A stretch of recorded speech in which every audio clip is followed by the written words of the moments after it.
오늘 말씀은 학개 2장의 말씀 함께 보겠습니다. 학개서 2장입니다. 구약성경 1310쪽입니다. 학개 2장의 말씀. 지난 수요예배 시간에 학개서 1장의 말씀을 잠깐 생각해 보았습니다.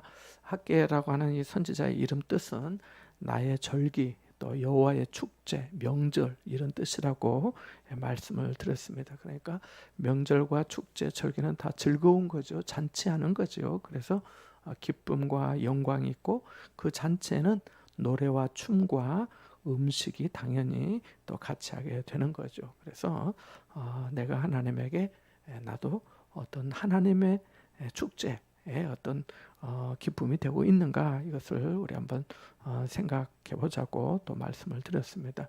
그래서 이 학개서의 말씀의 메시지는 중단된 성전을 다시 성전 건축을 다시 시작하도록 촉구하는 것입니다. 그래서 학개 선지자도 그렇고 또 뒤에 이어지는 스가랴의 선지자도 마찬가지고, 그래서 영적 각성을 촉구하면서 성전 건축을 다시 재개하도록 독려하는 그런 말씀입니다. 말씀드린 대로 백성들은 좋은 집에 거하면서 하나님의 집을 방치하여서 황폐된 상태였다라고, 그래서 하나님께서 너에게 양식이 없고 수확이 적고 먹을지라도 배부르지 못하고 마셔도 흡족하지 못하고 너희가 다 구멍 뚫어진 전대에 넣는 것과 같아서 그렇게 된 것이 이유가 뭔지 아느냐? 그것은 하나님의 전에 대해서 생각하지 아니하고 너만 생각하니까 그렇게 된 것이다 라고 하시면서 산에 올라가서 나무를 베어다가 성전을 건축하라고 1장 8절에 분명하게 말씀하고 있습니다. 그래서 다시 이제 성전 건축을 재개하게 되는데요.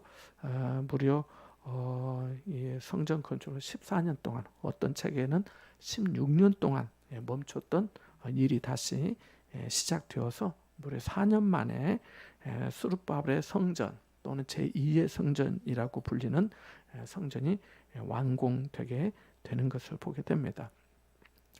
성전 건축이 이제 교회마다 다 뭐 그런 경우들이 있는데요. 이 성전 건축하면서 하나님 앞에 어떤 헌신하고 드리면서 받은 어떤 축복이나 그런 간증들이 사실은 찾아보면 많습니다. 그래서 하나님께서 성도들의 마음을 감동하셔서 물질과 또 시간과 정성을 자원하여 드리도록 역사해 주셨기 때문에 그러한 은혜를 입은 사람들을 많이 이렇게 보게 됩니다. 그래서 성전 건축을 통해서 하나님은 세상 일보다 하나님의 일, 또 하나님의 나라와 그의 의를 먼저 구하도록, 그래서 삶의 우선순위를 재설정하시도록 그렇게 하시고, 그런 어떤 과정을 통해서 그리스도 안에서 복되고 풍요로운 그런 은혜의 삶을 살도록 그렇게 하신다는 것을 알 수가 있습니다. 오늘 2장의 말씀을 또 이어서 배울 텐데요.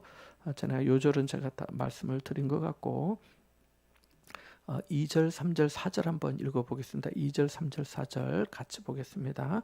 너는 스알디엘의 아들 유다 총족 스룹바벨과 여호사닥의 아들 대제사장 여호수아와 남은 백성에 말하여 이르라. 너희 가운데 남아있는 자 중에서 이 성전의 이전 영광을 본 자가 누구냐? 이제 이것이 너희에게 어떻게 보이느냐? 이것이 너희 눈에 보잘것 없지 아니하냐? 그러나 여호와가 이르노라. 스룹바벨아 스스로 굳세게 할지어다. 여호사닥의 아들 대제사장 여호수아야 스스로 굳세게 할지어다. 여호와의 말이니라. 이 땅의 모든 백성아 스스로 굳세게 하여 일할지어다. 내가 너희와 함께하노라. 만군의 여호와의 말이니라. 아멘. 자, 금방 우리가 한 세 구절 정도 읽어봤는데요. 몇 가지 교훈을 좀 생각해 보겠습니다. 첫 번째는 우리가 하는 일이 보잘것없이 보일 수도 있다는 것입니다. 여기 2절 말씀에 보면 하나님께서 학개 선지자를 통해서 딱 지명을 합니다. 스룹바벨, 그 다음에 대제사장 여호수아, 그리고 남은 백성에게 말을 해라 라고 말씀하십니다. 그러니까 하나님의 말씀을 전달할 대상을 하나님이 지정하신 거죠. 그러니까 또 달리 생각하면 하나님의 말씀을 받아야 될 사람들이 있더라는 거죠. 다른 사람은 몰라도 스룹바벨과 대제사장 여호수아, 그리고 나머지는 이제 일반 백성들인데 이 스룹바벨 유다 총독 스룹바벨과 여호수아는 반드시 하나님의 말씀을 들어야 했던 것입니다. 그리고 물론 1장 14절 말씀해 보면 그들의 마음을 하나님께서 감동시키셨다라고 말씀하고도 있습니다. 그래서 하나님의 영을 받은 사람들, 하나님의 은혜에 있는 사람들, 내가 하나님의 사람으로 하나님께서 나를 불러주시고 세워주셨다고 자각하는 사람, 그런 사람들은 하나님의 말씀을 들어야 된다는 것입니다. 그런데 3절에 보니까 너희 남아있는 자 중에 이 성전의 이전 영광을 본 자가 누구냐? 그러니까 이 성전의 이전 영광은 솔로몬 성전이죠. 그래서 이제 이 두 번째 성전이 건축된 게 나라가 망하고 난 다음에 70년 만에 세워졌다고 하는 사람도 있고, 또 어떤 학자들은 50년 만에 제2의 성전 수르바벨 성전이 건축되었다라고 보기도 하는 사람도 있습니다. 그러니까 나이가 이제 많이 있는 사람은 그 전에 남유다가 예루살렘이 망하기 전에 그 있었던 솔로몬이 지은 아주 금으로 완전히 그냥 뒤덮인 그런 참 황금 성전과 같은 바로 그 화려하고 찬란하고 너무너무 놀라운 웅장한 그 성전의 어떤 영광, 어떤 위엄, 이것을 본 자가 있느냐. 그런데 이제 그거 봤는데, 내가 그렇게 좋은 것을 봤는데 지금 여기에 이 포로에서 돌아온 사람들이 지은 성전은 솔로몬 성전에 비하면 아주 초라한 거죠. 아주 초라해요. 그래서 하나님의 말씀이 그겁니다. 그래, 그 전에 좋은 성전을 보았던 사람들, 이제 이것이 너희 눈에 어떻게 보이느냐? 이것이 너희 눈에 보잘것 없지 아니하냐라고. 거기다 비하면 이건 아무것도 아니야. 이건 정말 보잘것 없어 라고 하는 그런 말씀이죠. 하나님께서 이것까지도 하시는 거죠. 그래서 보잘것없으면 실망스럽고 낙심하게 된 거죠. 그렇게 했었는데 얻은 게 조금밖에 안 되는, 너무 보잘것없는 거죠. 힘이 빠지는 거죠. 자, 실제로 에스라서 3장 12절 말씀에 보면 어떤 사람은 보잘것없어서 대성통곡하는 사람이 있고, 또 백성 중에 어떤 사람은 이거라도 너무 좋아서 기뻐하는 사람들이 있습니다. 한번 찾아볼까요? 에스라 3장 12절입니다. 구약 성경 에스라서 3장 12절. 성경 목록가를 우리가 모르면요, 이 성경 찾다가도 이게 구약 성경인지는 알겠는데 이게 어느 책 뒤에 있는지 잘 몰라가지고 앞으로 갔다 뒤로 갔다 할 때가 있습니다. 권사님 좀 잘 찾으셨죠? 인정한다는 뜻 같아요, 그죠? 자, 3장 12절 구약성경 714쪽입니다. 화면이 다 나오니까 성경을 안 찾다가 보면 이제 못 찾는 거예요. 자, 한번 찾아보겠습니다. 에스라 3장 12절 13절 두 절 읽어보면 되겠어요. 같이 봅니다. 시작. 제사장들과 레위 사람들과 나이 많은 족장들은 첫 성전을 보았으므로 이제 이 성전의 기초가 놓임을 보고 대성통곡하였으나 여러 사람은 기쁨으로 크게 함성을 지르니 백성이 크게 외치는 소리가 멀리 들리므로 즐거이 부르는 소리와 통곡하는 소리를 백성들이 분간하지 못하였더라. 그러니까 기쁨과 통곡, 즐거움의 함성과 대성통곡 소리가 섞여서 멀리 이게 무슨 소리야, 무슨 소리가 나구나 하는 소리인데, 그러니까 이 나이 많은, 써 있잖아요. 나이 많은 족장들은 첫 성전을 보았으므로 기초가 놓인 거 보고, 아이고 이건 너무 초라하다, 보잘것없다, 저는 이러지 않았는데, 이런 어떤 애통하는 마음. 그러니까 이 사람들도 하나님의 성전을 그만큼 사랑한 거죠. 그 사랑에 비하면, 그 영광에 비하면 너무 실망스러워서 그랬던 거죠. 그래서 전에 말씀드린 대로 학자들은 학계 선지자는 늙은 나이에 사역하고 스가랴는 젊은 나이에 사역했다고 하는데요. 이 6.25 한국 전쟁이 있고 난 다음에도 그랬죠. 복음이 이제 전에 한번 토마스 선교사 얘기했는데 평양에 먼저 들어왔어요, 남쪽보다. 북한 지역이 훨씬 더 복음화율이 초창기에 높았어요. 그래서 북한의 교회가 훨씬 더 많았어요. 근데 이제 6.25가 나면서 공산 이 사회주의 공산당들이 교회를 핍박하고 박해하고 폐쇄하고 불태우고 예수 믿는 사람들 잡아 죽이고 총살하고 뭐 죽창으로 이렇게 하고 하니까 다 피난 온 거잖아요, 남한으로. 그래서 제일 남한으로 내려와 가지고 이제 가다 못 가는 곳이 있는 곳이 어디예요? 여기 부산이죠, 부산. 부산이죠. 제주도까지는 못 가고 부산에 정착하면서 피난 온 사람들이 이제 교회를 세우는 거죠. 그렇게 해서 우리가 전에 교회를 다시 세우자라고 해서 생긴 일종의 교파라고도 할 수 있는데, 교회가 무슨 교회일까요? 재건교회. 들어보셨어요, 혹시? 모르시구나. 다시 건축한다 해서, 다시 세운다 해서 재건교회가 있어요. 그러니까 재건 부산교회, 재건 예를 들면 서대진동교회 이런 식으로. 그래서 재건교회들이 있어요. 검색하면 나와요, 부산에. 그렇게 많지는 않지만은 다 그 피난민들이 내려와서, 물론 그 부산 영락교회도 피난민들이 그렇게 하고, 부산 그 괴정에 그 사구 쪽 가는 괴정에 산정현 교회도 이북에 있던 이름을 그대로 쓴 거예요. 산정현 교회. 그래서 우리 산정현 교회를 하자. 그래서 예수 믿는 사람들이, 피난 온 사람들이 피난 와가지고 믿음 생활하면서 장사하면서 일하면서 열심히 살았잖아요. 우리 권사님, 어머님 권사님도 북에 계시다 내려오셔가지고 열심히 사시고 하셨는데, 고생 하시면서 사신 거죠.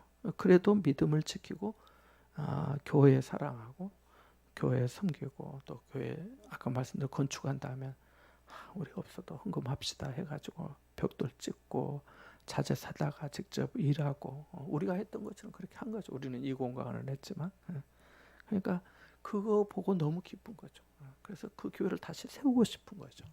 그래서 재건교회라고 하는 교회가 있는 겁니다.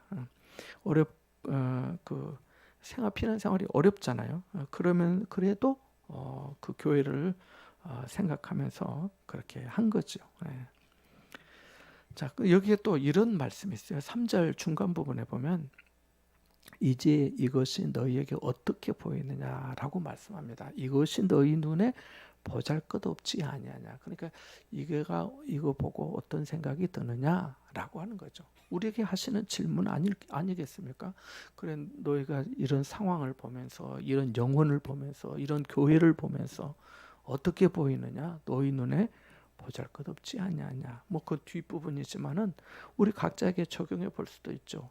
이제 이것이 너희에게 어떻게 보이느냐. 너희에게라고 말씀하셨지만은 이제 이것이 너희에게는 어떻게 보이느냐라고 주님이 물으시기도 하는 거지요. 그럼 이제 우리가 느껴보는 거죠. 생각해 보는 거죠. 자, 또 두 번째 본문에서 교훈은 수르바벨 또 수아 그리고 백성들에게 4절에서 공통적으로 하신 말씀 있죠. 무슨 말씀인가요? 스스로 굳세게 하라는 거예요. 스스로 굳세게 하라. 스스로 굳세게 하라. 백성들에게도 스스로 굳세게 하여서 일할지어다라고 말씀합니다. 한 절에 스스로 굳세게 하라는 말씀이 3번이나 반복되고 있습니다. 강조하고 있는 거죠. 강조하고 있는 거죠. 왜냐하면 하나님이 함께 하시니까 굳세게 해서 용기를 내라는 거죠. 사실 성경은 우리에게 자주 굳세게 하라고 말씀하십니다. 굳건하게 하라고 합니다. 담대하라고도 하시죠. 또 믿음의 담력이 있어야 함을 말씀하고 계십니다. 그러니까 용기가 있어야 돼요. 용기가. 약해서는 이런 역사를 이룰 수가 없는 거예요. 그래, 한번 해봅시다 하면서 해야 뭐라도 남고 되는 것이지 가만히 있으면 되지 않는 거죠.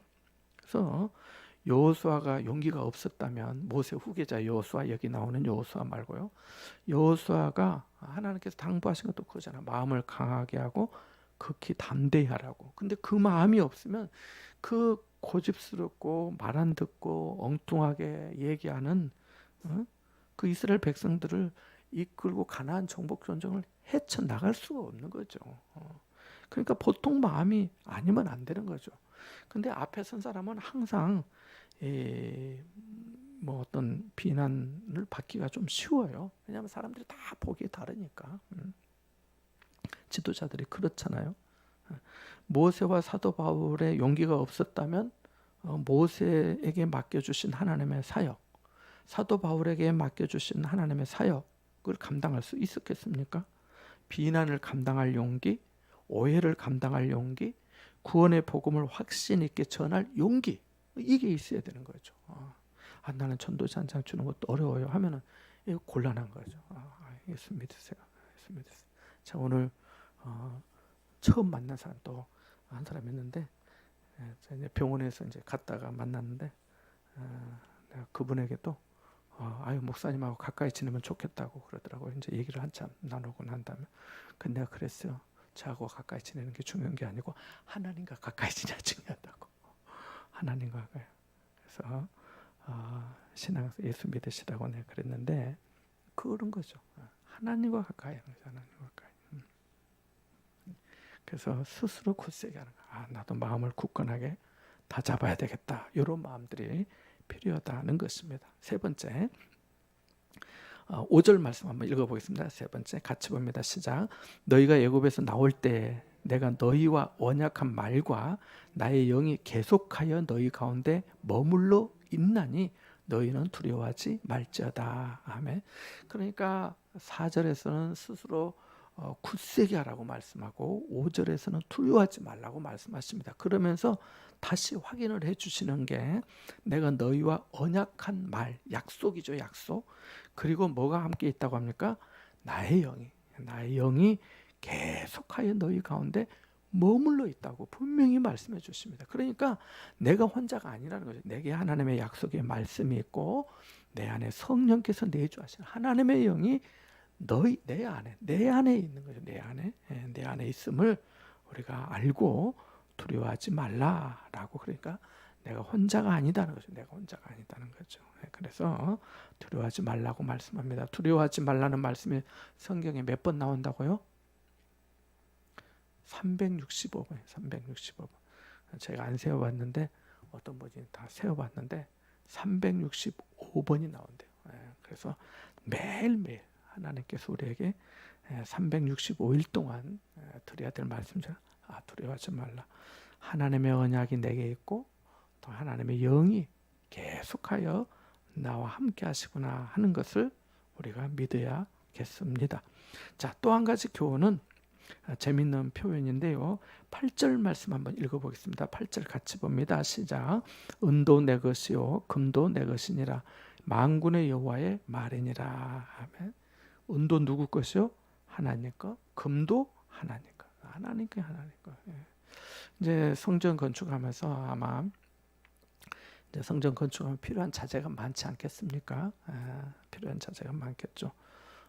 한번 전에 말씀드린 것 같은데 여기 이제 우리가 한 5개월 동안 눈만 뜨면 와서 그 공사하고 일을 우리 다 같이 수고하고 하셨잖아요. 근데 나중에 이제 이렇게 들어간 거를 제가 계산을 한번 해봤어요. 이게 공사하는데 얼마 정도 들었을까요? 1억이 들었어요. 5개월 동안 1억 가까이 들었어요. 믿기지 않죠? 다 영수증이 거기 써 있으니까 그렇게 든 거예요. 그러니까 그리고 그때 이제 우리가 다 의자 놓고 난 다음에 그때 5월 달이었죠. 그 이제 새성전 입당 감사 예배 드렸잖아요. 입당 감사 예배 드리기 전에 교회 우리 재정 통장에 한 100만 원 남았어요. 이제 돈이 하나도 없는 거예요. 이제 다 쓰고 돈이 없어요. 근데도 기억하시겠지만 제가 이제 돈이 통장에 곧 바닥 납니다. 내가 그런 얘기 안 했잖아요. 그런 얘기 안 하고 하나님께 이제 기도하고 있는데 한 100만 원 남은 거예요. 100만 원 남았는데 이제 그때 이제 그 토요일 날 우리가 입당 감사 예배 드렸으니까 그날 또 하나님께서 이제 뭐 오신 분들, 뭐 제가 아는 분들 이제 그때 이제 소식 전해서 뭐 건축하고 교회 옮긴다고 이사한다고 아무 말도 없더니 갑자기 뭐 이렇게 한다고 목사님 말도 안 했냐고 하는 분들이 많았는데 그분들이 오셔가지고 또 우리 성도님들도 또 뭐 헌금도 하시고 해서 또 재정이 이제 뭐 그날 제 기억에 헌금이 한 1,000만 원 넘게 된 것 같아요. 그래서 너무 감사한 거죠. 너무 감사한 거죠. 그래서 하나님이 은도 내 것이고 금도 내 것이고 만군의 여호와의 말씀이다 하는 거죠. 우리가 막대한 어떤 성전 건축 공사비가 들 수도 있는데 그런 거 때문에 일을 못하게 되는 게 아니라 하나님께서 주시는 거고 하나님의 것이니까 하는 것을 하나님의 거라는 것을 백성들이 알도록 하시기 위해서 말씀하신 거죠. 그러니까 비용보다는 믿음과 헌신의 문제다는 거죠. 욥이 유명한 말을 했잖아요. 욥기 1장 21절에 내가 못해서 알몸으로 나와 싸운즉 또한 알몸이 그리로 돌아가올지라 주신 이도 여호와시요 거두신 이도 여호와시오니 여호와의 이름이 찬송을 받으실지니다 라고 말입니다. 제가 그 부산에 부목사로 부산 진교에 오기 전에 여수에서 있었는데요. 여수에 뭐 지금은 이제 문을 닫았는데 그 외과 원장님이 그 정 장로님이라고 그분 이제 교회 장로님이었어요. 이제 의사 선생님이고 원장님이니까 뭐 의사가 이제 돈을 많이 벌잖아요. 제가 오늘 병원에 간호과장하고 이제 시내 병동 찬양하고 점심 같이 먹게 됐는데 이제 병원 경영은 어떻습니까?라고 물었더니 좀 뭐 이 3월달 1분기 적자가 20억이래 적자. 와, 그래서 내가 입이 또 쩍 벌어졌어. 와 그래요. 그러면서 그 과장님 하신 말씀에 인건비가 많이 나가는데 의사들 월급도 많이 나가고. 그 내가 물어봤어. 뭐 의사분들 한 1,000만 원 받아요? 그랬더니 아니요. 그보다 훨씬 더 받습니다. 이렇게 표현을 하더라고요. 그래서 그렇군요 했는데 그 여수의 그 장로님 이제 교회 장로님이니까 뭐 교회 봉사도 하고 또 뭐 돈도 많이 벌지 않겠어요?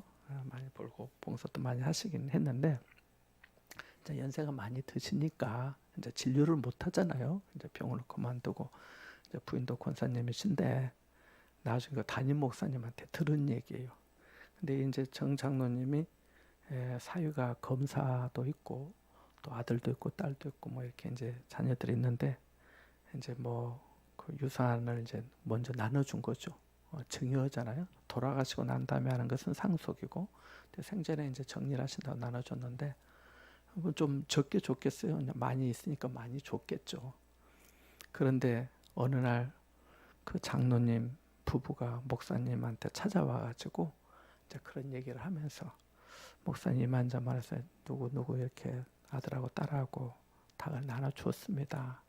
근데 이분이 와서 하소연을 한 거래요. 목사님 그렇게 해줬는데 애들이 증여세도 내달라고 하더라고요. 아버지 앞에 와서 엄마하고. 그래서 적은 것도 아니고 뭐 예를 들면 건물 하나씩 주고 했으면 또 없는 것도 아닌데 자기들도 그런 얘기를 내가 들었습니다 라고 담임 목사님이 얘기를 하시더라고요. 그래서 그렇구나. 그러면서 담임 목사님이 하신 말씀이 뭐라고 하냐면 하나님께 드린 것만 남는 게 된다는 거예요. 자식들 그렇게 가르치고 뭐 결혼도 시키고 뭐 방도 얻어주고 집도 사주고 건물도 주고 했는데 나중에는 부모한테 그러더라는 거예요. 그래서 장로님하고 권사님이 속이 상하고 너무 힘들어가지고 뭐 그런 얘기를 누구한테 할 수가 없잖아요. 부끄러운 얘기인데. 그래서 담임 목사님한테 와서 얘기를 하셨다고 하는 거를 저 목사님이 이제 우리 부목사들이니까 얘기를 하시더라고요. 그래서 하나님께 드린 것만이 허실되지 않고 그게 남는다고 그런 말씀이 생각이 납니다. 그래서 하나님께 드리는 뭐 11조나 뭐 절기연금이나 감사연금도 그런 거죠. 그래서 그렇다라는 거예요. 저희 여수에는 이제 공단이 있어요. 그래서 이제 직장 생활을 하는 사람들이 있어요.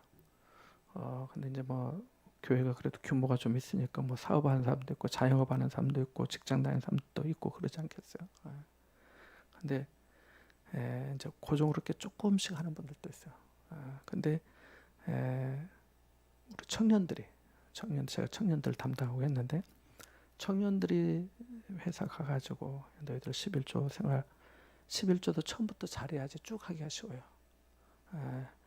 처음부터 나는 믿음이 조금밖에 없으니까 나 요만큼만 해야겠다. 요거는 그럴 수 있어요. 근데 늘 그러면은 그건 믿음이 안 자란 거야 하나도. 자기가 소득이나 이렇게 좀 많아지면 더 하는 게 정상적인데 안 하는 거죠. 우리 청년들이 회사 들어가가지고 그 청년이 더 많이 하는 거예요. 오래 직장 다닌 사람보다. 그리고 사업하는 사람보다.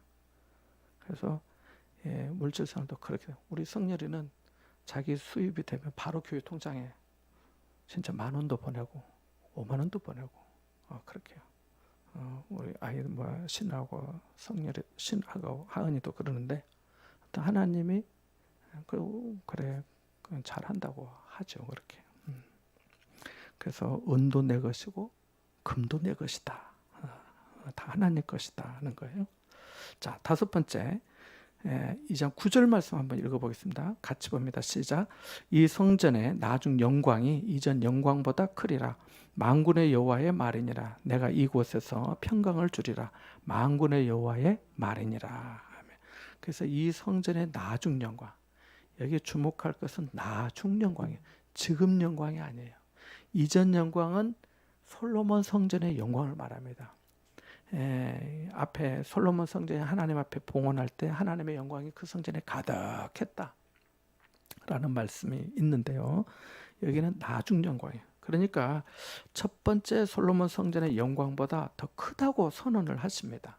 사실은 아까 말씀드린 대로 3절 끝부분에 이것이 너희 눈에 보잘것없지 아니하냐, 너무 초라하지 않느냐 안다는 거예요. 그럼에도 불구하고 이 성전을 건축하라고 하나님 말씀하시잖아요.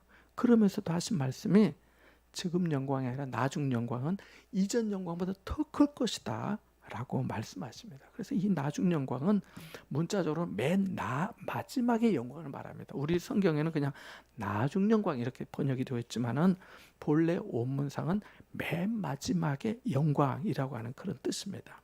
그래서 1차적으로는 제2성전이 완공된 이후에 나타날 영광을 가리키기도 하지만은 구속사적인 입장에서 봤을 때 성전의 진정한 실체가 되시는 예수 그리스도를 통해 나타날 영광을 의미하고 있습니다. 그래서 그 영광, 우리 주 예수 그리스도의 영광은 당연히 솔로몬 성전의 영광보다 클 거다라고 하는 것을 말씀하고 있다는 것입니다. 자, 6번째 본문에서의 교회 또 거기에 이렇게 말씀, 9절 끝부분에 보면 내가 이곳에 평강을 주리라 라고 말씀하십니다. 평강을. 그러니까 하나님의 영광과 그 임재의 완전한 평강을 하나님께서 허락하실 거다라고 하는 겁니다. 샬롬이죠. 샬롬 평강이. 그래서 완전하신 하나님으로부터 내려오는 평강과 만족, 하나님께서 평강을 주신다는 것은 그 성전을 하나님께서 기뻐하신다라고 하는 그런 뜻입니다. 그래서 하나님의 기쁨이 그곳에 있고 하나님의 보호하심이 거기에 나타날 것이고 거기 오는 사람들은 하나님의 평강을 직접 경험하게 될 것이다는 것입니다. 그래서 궁극적으로는 예수 그리스도 안에서 누리는 완전한 평강과 평안을 말합니다. 예수님이 직접 말씀도 하셨잖아요. 요한복음 14장 27절에 평안을 너희에게 끼치노니 곧 나의 평안을 너희에게 주노라. 내가 너희에게 주는 것은 세상이 주는 것 같지 아니하니라 라고 말씀하십니다. 자, 7번째 본문에서 교훈은 부정한 자신을 인식하고 회개를 통해서 온전히 변화되어야 새로운 축복이 시작된다는 것입니다. 11절에서 14절 사이에 보면은 그 음식물을 거룩한 고기를 이 옷자락에다 쌌다가 뭔가 묻으면 이것이 거룩하겠냐, 성물이 되겠느냐. 그러니까 제사장들이 아니다라고 말합니다. 그거는 부정 탔다는 거죠. 또 13절에 보면은 시체를 만져서 부정해진 자가 그것을 또 그 가운데 하나를 만지면 어떻게 되겠느냐, 이렇게 부정하게 된다고 말하는 겁니다. 그러면서 하신 말씀이 14절에 이렇게 말씀합니다. 함께 읽어보겠습니다. 같이 봅니다. 시작. 이에 학개가 대답하여 이르되 여호와의 말씀에 내 앞에서 이 백성이 그러하고 이 나라가 그러하고 그들의 손에 모든 일도 그러하고 그들이 거기에서 드리는 것도 부정하니라 라고 하는 겁니다. 그러니까 성물도 아니고 부정하게 된 것들을 그렇게 하고 있다는 거죠. 하는 일도 그러고 하는 그런 말씀입니다. 그래서 하나님께서 17절 말씀에도 보면 끝부분에 보면 너희가 내게로 돌이키지 아니하였다라고도 말씀합니다. 그래서 하나님께 회개하고 돌이키는 것이 정말 성전의 건축만이 아니라 그 성전을 실제로 이루는 백성들, 우리 오늘날로 말하면 성도들이 온전히 예수 그리스도의 보혈로 보혈 앞에 정결케 되는 그 부정한 이사야 선지자도 화로다 나여 망하게 되었도다. 내가 부정한 자 백성 중에 거하고 라고 얘기를 했잖아요. 그런 것처럼 부정한 자신을 인식하고 회개함으로 새롭게 변화되어야 된다. 그래야 새로운 축복의 시대를 누릴 수 있다는 것을 말씀합니다. 자, 18절 19절 한번 읽어보겠습니다. 같이 봅니다. 너희는 오늘 이전을 기억하라. 아홉째 달 24일 곧 여호와의 성전 지대를 쌓던 날부터 기억하여 보라. 곡식 종자가 아직도 창고에 있느냐? 포도나무, 무화과나무, 석류나무, 감람나무에 열매가 맺지 못하였느니라.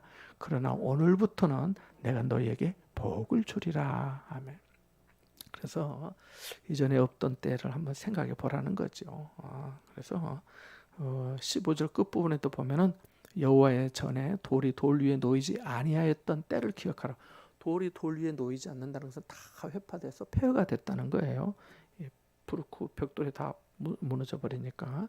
그런데 이제 기억해 보라라고 하면서 19절 끝부분에 오늘부터는 내가 너에게 이제 복을 내릴 것이다라고 약속해 주십니다. 자, 그리고 또 기가 막힌 놀라운 말씀의 약속이 있는데요. 23절 말씀이 마지막 교훈입니다. 함께 봅니다. 23절입니다. 만군의 여호와가 말하노라. 스알디엘의 아들 내 종 스룹바벨아, 여호와가 말하노라. 그날에 내가 너를 세우고 너를 인장으로 삼으리니 이는 내가 너를 택하였음이니라. 만군의 여호와의 말이니라 하시니라. 아멘. 그래서 스룹바벨에게 학개 선지자를 통해서 하나님이 말씀하시는데 내가 너를 세우고 너를 인장으로 삼을 것이다 라고 말씀하십니다. 그러니까 가장 귀한 존재로 인치시고 잊지 않을 것을 스스로 약속하시고 맹세하신 말씀입니다. 그래서 하나님께서 마찬가지입니다. 우리 학개 선지자를 통해서 그리스도 안에서 하나 되어서 교회를 이룬 우리에 대해서도 마찬가지죠. 에베소서 2장 21절 22절에 보면 이렇게 말씀하거든요.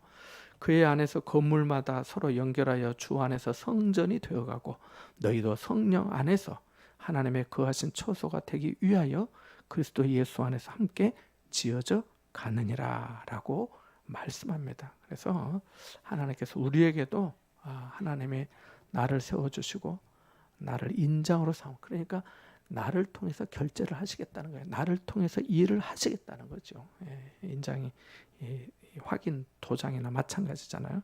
하나님께서 승인하게 해주시는, 하나님 앞에 쓰임 받는 거죠.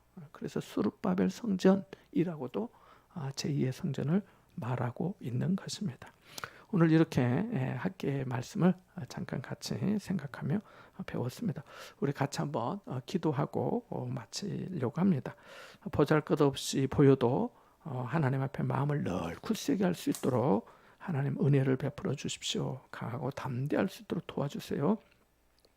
그리고 너희와 언약한 말과 나의 영이 계속하여 너희 가운데 머물러 있다고 말씀해 주신 것처럼